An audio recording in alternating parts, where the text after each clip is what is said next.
todo mundo sabe que acidentes de trabalho simplesmente acontecem a qualquer momento, por qualquer razão, e em qualquer ambiente, o que inclui a área nuclear nas suas diversas aplicações, tal como na área da medicina, na área da indústria e na área de pesquisa. E quando a gente fala em área de pesquisa, normalmente as vítimas acabam sendo os engenheiros e os físicos que mexem nos equipamentos emissores de radiação ionizante. Agora, vocês imaginem um acidente que permitiu a vítima ter o seu próprio Chernobyl particular. Pois é, foi exatamente o que aconteceu com o físico Anatoly Bugorski quando ele colocou a cabeça dele dentro de um acelerador de partículas ligado de modo acidental. E é justamente sobre essa história que eu vou falar aqui no episódio de hoje.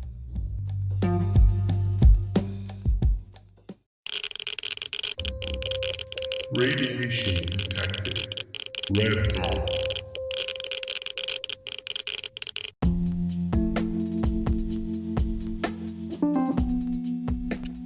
Olá, meus irradiados! Como vocês estão? Aqui quem fala é a Paola e no episódio de hoje a gente vai falar a respeito da história de Anatoly Bugorski, o físico que teve a sua cabeça atravessada por um feixe de prótons e não morreu. Mas antes de eu falar disso, como sempre, gostaria de fazer minhas considerações iniciais, que basicamente vão consistir em duas coisas apenas. A primeira, claro, como sempre, os meus agradecimentos a todos vocês que me mandam mensagens. Inclusive, eu ando recebendo muita mensagem de pessoas que ficam muito preocupadas com relação a estarem fazendo exames e a dose que elas recebem e o risco futuro de desenvolvimento de algum tipo de lesão. E eu sempre gosto de comentar, né? Vou até fazer um vídeo, acho que sobre isso. Eu já fiz um sobre efeitos estocásticos, né? Até fiz um episódio aqui no podcast, mas eu acho que ele não foi tão claro quanto eu falar diretamente acerca do tema, né? Tipo, olha, gente, fiquem tranquilos, né? É claro que não é ideal fazer exames com muita frequência, mas, né, exames que envolvem radiação ionizante, mas se for necessário, o médico geralmente pondera risco-benefício para dizer, né, se vai valer a pena ou não, e quase sempre vale porque um exame de imagem é não invasivo e permite você muito diagnóstico, né? Então, mas eu entendo o medo também, a gente sabe, né, que tem ali aquela questão de efeito estocástico, só que o problema é que o jeito que é falado parece que todo mundo vai ter um câncer radioinduzido, né, se fizer um exame. Enfim, então achei curioso estar recebendo, não sei se alguém não andou fazendo um vídeo assustando todo mundo falando de radiação aí, enfim. A minha consideração aqui, então, é só agradecer a todos vocês pela audiência. Tenho um sonho grande de um dia esse podcast ser monetizado pela plataforma do Spotify, ia ser muito legal. Mas, de qualquer forma, é muito prazeroso para mim continuar produzindo conteúdo. E a minha segunda consideração, né, só falar a respeito de que eu tenho a outra página lá da Central de Rádio Proteção, que eu tô publicando vídeos conforme dá, porque eu ando bastante atarefada com aula, né? A vida de professor, vocês sabem, né? É sempre bem corrido, então, mas sempre que dá eu tô postando conteúdos lá, então me acompanhem por lá também.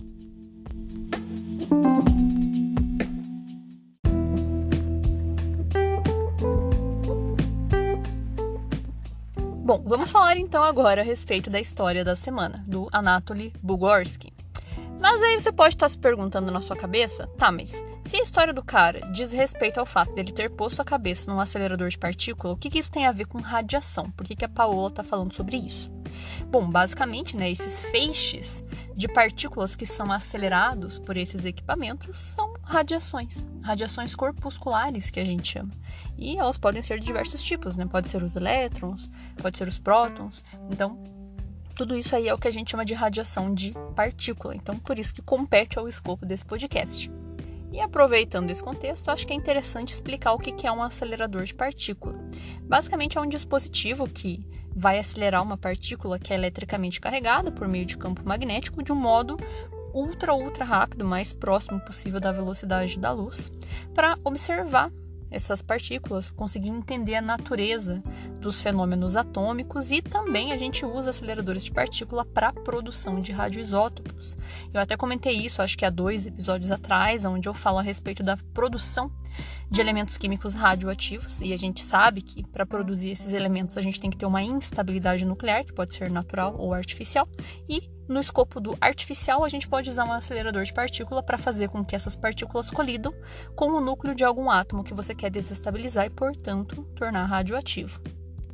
E claro que a gente pode ter esses dispositivos dispostos em formas variáveis, a depender do quanto que você quer acelerar determinada partícula. Então a gente pode ter acelerador linear, que geralmente é utilizado em radioterapia. Você acelera elétrons para usar ou os próprios elétrons para tratamento, ou para fazer esses elétrons se chocarem contra um alvo e a partir disso produzir raio-x. Você pode ter um ciclotron ou você pode ter um síncrotron, tal como o da história que eu vou narrar para vocês. Cada qual com a sua configuração e com a energia máxima de aceleração ali daquelas partículas.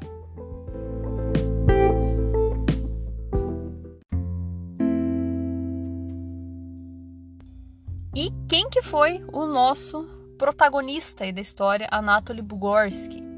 Ele era um físico da antiga União Soviética, nascido em 1942, e ele trabalhava no Instituto Protovinsky de Física de Alta Energia como físico de partículas. Ele tinha 36 anos na época do evento, e ele trabalhava num dispositivo que era um síncrotron, que acelerava prótons. Tá? Prótons são aquelas partículas que constituem um núcleo atômico que são carregadas positivamente. E esse síncrotron chamava U-70. Esse 70 deriva justamente da capacidade energética de produção dos feixes de prótons, que eram de 70 gigaelectronvolt. Cara, é assim, um nível surreal. Electronvolt é uma unidade de medida para energia de radiação. E gigaelectronvolts, então quer dizer que esse feixe tinha 70 bilhões de electronvolt. Claro que isso no estágio máximo de aceleração, mas ainda assim é energia pra caramba. Mesmo em estágios menos avançados de aceleração era bastante energético. E claro que isso tem relação com o risco relacionado a esses dispositivos, porque se a gente está falando de um feixe tão energético assim, isso quer dizer que em contato com o corpo humano pode realmente ser muito problemático. Se a gente sabe que feixes de radiação que são muito menos intensos do que isso já produzem uma série de problemáticas, imagina nessa faixa de energia.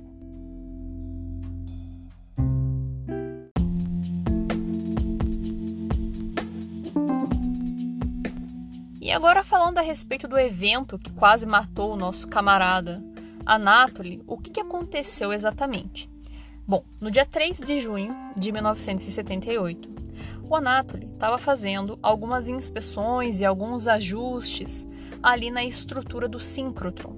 E, inclusive, para fins didáticos, o síncrotron é uma estrutura muito grande. Esse, especificamente, tinha 1,5 km de diâmetro. Tá? Ele é uma estrutura circular, parece um anel, com esse diâmetro de 1,5 km e que, nesse caso, ficava no subsolo. Então, ele estava ali fazendo estudos, experimentos e estava fazendo uns testes, tentando consertar alguns erros que tinha ali em determinada região. E o que aconteceu? Ele ligou lá na cabine de comando do síncrotron e comunicou que dali 5 minutos ele ia entrar em uma área do síncrotron para fazer certo ajuste. Tá? O que aconteceu? O pessoal da cabine não desativou o feixe, não desligou, porque esse síncrotron ele vai acelerar esses prótons, nesse caso aqui desse dispositivo especificamente, ele vai acelerar os prótons e isso precisa de energia elétrica, né? Uma coisa que você aciona, é um dispositivo eletrônico e tudo mais. E, portanto, se alguém fosse adentrar a cabine, onde existe risco de você se expor a esse feixe, né, você tem que desligar e tomar as medidas de segurança, né? E quando não está desligado, a porta tem que estar trancada, tem que haver sinalização, né, de que o feixe está ligado. E o Anatoly, ele chegou no local antes de 5 minutos. E nesse momento o pessoal não havia desligado, desacionado a aceleração dos prótons. Mas ele não percebeu. A porta estava aberta e ele não viu a lâmpada. Inclusive tem relatos que falam que a lâmpada queimou pouco antes dele entrar, né? Olha, isso daí realmente era para ser o dia dele, era para ser, né? Mas de qualquer forma, né? Então ele, né, não tinha ali as medidas de segurança, ele não viu que o feixe estava ligado, o pessoal da cabine não havia desativado, né? E nesse caso não é que eles desligam, né? Eles só desviam a trajetória ali para, né, não ficar acelerando e não pegar na pessoa. Enfim, ele entrou na sala, olhou ao redor e quando ele foi se abaixar para mexer numa parte do dispositivo, ele disse, segundo relatos oficiais, né, da história dele, que ele viu um clarão de 1000 sóis. Esse é o descritivo dele. Não sentiu dor, não desmaiou, ficou consciente, levou um susto gigantesco, terminou o trabalho e saiu. E aí você pode estar se perguntando, mas ele não viu, né, o feixe de partícula? Não, é invisível. A gente está falando de coisas que são subatômicas. Ele só foi ver esse clarão de 1000 sóis quando de fato houve a colisão desses prótons passando pelo crânio dele. Porque daí você tem interação da radiação com o tecido biológico, com o corpo humano, você tem distribuição de energia, e aí você tem, né, os seus sensores corporais ativados, o que inclui a visão. Então aí faz um pouco de sentido, né, o fato dele descrever como a visão de um clarão de 1000 sóis. E como físico, dado que ele tinha conhecimento a respeito, né, do que se tratava, a natureza das partículas, interação disso com o corpo humano, embora não fosse tão bem conhecido quanto é hoje, né, a gente está falando de 1978, né, inclusive isso foi até antes de Chernobyl, isso é interessante por razões que eu já vou falar, mas ele foi atingido ali então por um feixe de, segundo a literatura, né, minimamente 70 bilhões de elétron-volt, tá? Só que eu particularmente acho que não é exatamente essa a energia que ele foi acometido no momento, uma porque ele está vivo, mas outra principal é porque existe um livro que eu uso muito, inclusive aqui para falar a respeito de eventos, né, relacionados a acidentes radiológicos e nucleares, que é de uma mulher chamada Angelina Gurskova, alguma coisa assim, que foi uma médica que trabalhou no acidente de Chernobyl e ela escreveu um livro. E lá tem uma fotinho, tem um relato muito breve acerca disso, tá? Tem pouco registro oficial. Acho que muito disso ficou confidencial, inclusive. E diz que o feixe que ele foi acometido, na verdade, ele foi de 600 mega elétron-volts. Faria mais sentido, dada a condição que ele ficou. É muito energético, ainda bastante energético, especialmente para próton, mas é menos pior do que 70 bilhões de elétron-volts, né? Enfim, mas de qualquer forma, ele foi atingido por um feixe inimaginavelmente energético. Coisa pra caramba. E aí ele foi embora pra casa dele, terminou o trabalho e foi embora. Só que claro que ele começou a apresentar sintomas relacionados a essa exposição e aí ele teve que ir pro hospital, narrou o que aconteceu e ele começou a receber atendimentos e tratamentos pra ver o que aconteceu com ele, né? Na verdade, ninguém sabia o que ia acontecer com ele, porque nunca ninguém botou a cabeça num feixe de próton, nunca ninguém passou por esse tipo de evento, então era novidade.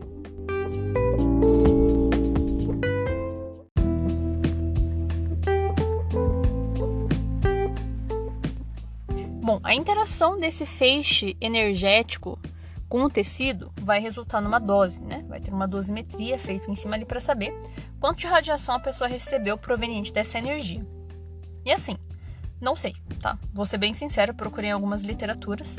Na referência confiável que eu tinha, não tinha descrição de dose. E na internet tem um monte de descrição de dose com uma unidade de grandeza que não corresponde à dose, e sim à exposição. E uma coisa não é a outra. Enfim, ainda vai ter um episódio onde eu vou falar sobre unidades e grandezas. Mas de qualquer forma, então, é complicado estimar, tá? Eu honestamente não sei quanto de dose que ele recebeu. Só dá pra saber que realmente deve ter sido considerável, mas talvez não tanto, porque se de fato fosse muito maior, a gente sabe que tecido cerebral degenera com doses acima de 50 grays, daí não tem muito o que fazer, né? E, poxa, pra uma intensidade dessa, né? Se fosse uma dose grande, ele teria tido um efeito muito pior. E é muito curioso, né? E daí porque vem essa questão, tá? Mas como que pode, então, ele ter sobrevivido a botar o cabeção lá no acelerador de partículas, ter recebido esse feixe de prótons e não ter morrido, tá? Bom, basicamente são duas coisas. Primeiro, a região aonde o feixe passou, tá? Na verdade, são três coisas. A primeira diz respeito à região por onde esse feixe passou. Não era uma região crítica a ponto de levá-lo à morte se tivesse sido atingido, senão ele tinha morrido, né? Foi uma coisa mais lateral, mais para o lado esquerdo, então não pegou regiões essenciais, tá? Então, isso é a primeira coisa. A segunda coisa diz respeito ao tamanho do feixe, tá? Era um feixe muito fino, muito fininho de partículas, então tem isso também, era uma coisa mais pontual. E a terceira coisa diz respeito ao fato de ser justamente partículas aceleradas com muita energia por causa de um fenômeno físico que a gente chama de stopping power. O que é isso? Quando a radiação de partícula passa pelo tecido biológico, ou qualquer coisa, na verdade, né? Qualquer matéria, ela vai interagir com esse meio e ela vai depositar sua energia cinética, né? Ali naquele tecido, tá? porque ela vai desacelerando, né? Então, se ela tá vindo ali com uma energia, com uma velocidade, né? E, por consequência, com uma energia cinética, conforme ela vai passando pelo meio, ela vai perdendo velocidade. Pense que é como se você estivesse correndo numa rua e, de repente, você tá passando numa multidão. Você começa a correr mais devagar, porque tem muita gente no caminho, né? Então você vai desacelerando e pode ser que chegue uma hora que você pare de correr, porque você não aguenta mais ter que ficar desviando dos obstáculos, tá? Claro que essa minha explicação aqui é extremamente simplista, né? Mas é só para tentar exemplificar o que acontece, né? Então esse stopping power seria a distância, ou melhor, né? A profundidade aonde essa partícula deposita o pico máximo de energia dela, onde ela termina, né, de se acelerar, onde ela deposita energia. E isso tem muita relação, claro, com o meio pelo qual ela está passando, mas também com a energia dela. Quanto mais energia ela tiver, maior vai ser o stopping power, ou seja, mais profundo deveria ser essa região, tá? Então, como o feixe era muito energético, essas partículas, esses prótons, não depositaram sua energia máxima na cabeça dele, e sim depois que já passaram a trajetória principal, entendem? Foi um pouco mais adiante, né? Foi depois da passagem, justamente por ser muito energético, para a sorte dele, porque realmente é um negócio muito absurdo, isso é muita sorte no azar. Inclusive essa questão, né, essa lógica e esse fenômeno de stopping power que a gente chama, é o que se usa, não sei se vocês já ouviram falar, mas existe em desenvolvimento um negócio que eles chamam de radioterapia por prótons, que é protonterapia.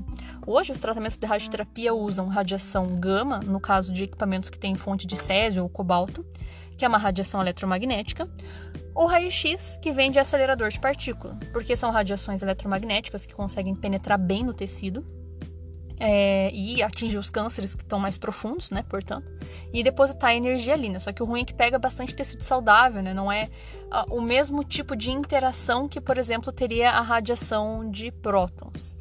Os prótons, justamente por causa desse stopping power, ele deposita muita energia numa região que você determina a partir das contas e preserva um pouco mais de tecido saudável. Alguma coisa nesse sentido. Eu não sei muito sobre, tá? Mas é uma área aí nova, bem interessante, só que é muito caro, é muito difícil fazer uma protonterapia porque tem que ter um acelerador de partícula acoplado atrás, né? E são dispositivos grandes, instalações grandes, custos caros. Eu nem sei se existe na prática. Eu lembro que a última vez que eu vi era na teoria.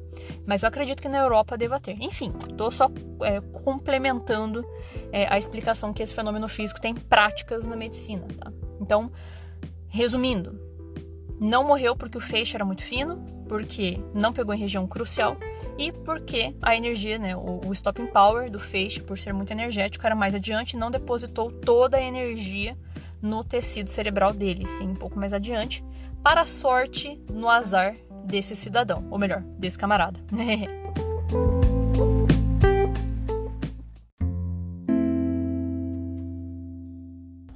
Mas apesar do nosso camarada não ter morrido, isso não quer dizer que ele passou impune. O feixe de partículas trouxe sim algumas consequências para ele, mas dada a severidade da situação, até que tá suave. E o que aconteceu com ele? Ele ficou naturalmente com a parte esquerda do rosto muito inchada, no organismo inflama, né? Ele tá sofrendo uma agressão de um agente físico, então vai ter essa resposta. E conforme os dias foram passando, o trajeto que o feixe de prótons percorreu ficou visível. Por quê? Efeito biológico da radiação. Então você conseguia ver ali a reação tecidual no local, então aonde entrou e aonde saiu o feixe tinha ferida na pele, começou com descamação, depois virou uma úlcerazinha, né? E na parte posterior, ali na parte de trás do crânio tinha cabelo, o cabelo caiu, que a gente chama de epilação. Isso tudo é efeito tecidual, né? Reação local. Obviamente, né? Então ele não sofreu síndrome aguda nem nada do tipo, porque foi uma irradiação localizada apenas no crânio e que, por sorte, né, o cérebro é resistente à radiação nesse aspecto, né? Então, mas ele teve, sim, então, o trajeto ali, um pouco de efeito biológico, radioinduzido, e ele começou a ter muita epilepsia também. Depois, quando ele começava a pensar muito em situações assim, ele dava epilepsia, ataque epilético. Ele teve surdez do lado esquerdo, pegou regiões ali do ouvido. E ele teve paralisia facial, então no lado esquerdo ele não mexia na face, no direito normal, não conseguia mexer, mas a parte esquerda paralisou, não mexia, até a pele dele era bem diferente, né, de um lado do rosto e do outro. E curiosamente ele voltou a trabalhar pouco tempo depois, ele fazia visitas ao médico, né, com uma certa frequência. Só que olha que negócio doido, né? Isso eu descobri também num vídeo, né, num vídeo de reportagem, falando que ele não era considerado uma vítima de acidente de radiação.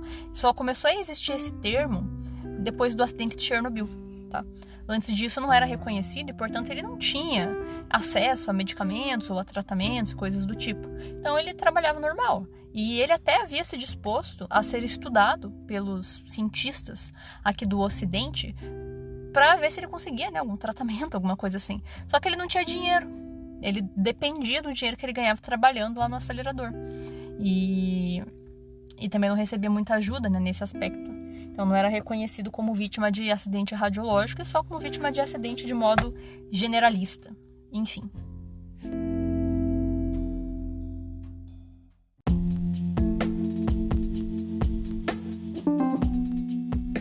Pois muito bem, meus irradiados. Eu espero que vocês tenham gostado dessa temática diferente, desse acidente que não é nem radiológico, nem nuclear e nem de criticidade, não é nada dessas categorias. E que a pessoa não morreu, né? Muito curioso parar para pensar na magnitude do evento e a pessoa ter tido seu Chernobyl particular e não ter morrido. Enfim, então, se você gostou, deixa uma mensagem para mim aqui no Spotify, ou então me mande uma mensagem lá pelo Instagram, pelo radiaçãoparalegos@gmail.com. Se você tiver sugestões de temas, se quiser falar alguma coisa, se quiser, né, ou sugerir, ou críticas, ou correções, vocês podem me mandar por lá também, ou por e-mail, radiaçãoparalegos@gmail.com, que eu sempre vejo. Às vezes demora um pouquinho para responder, mas sempre estou por lá. Muito obrigada e até o próximo episódio.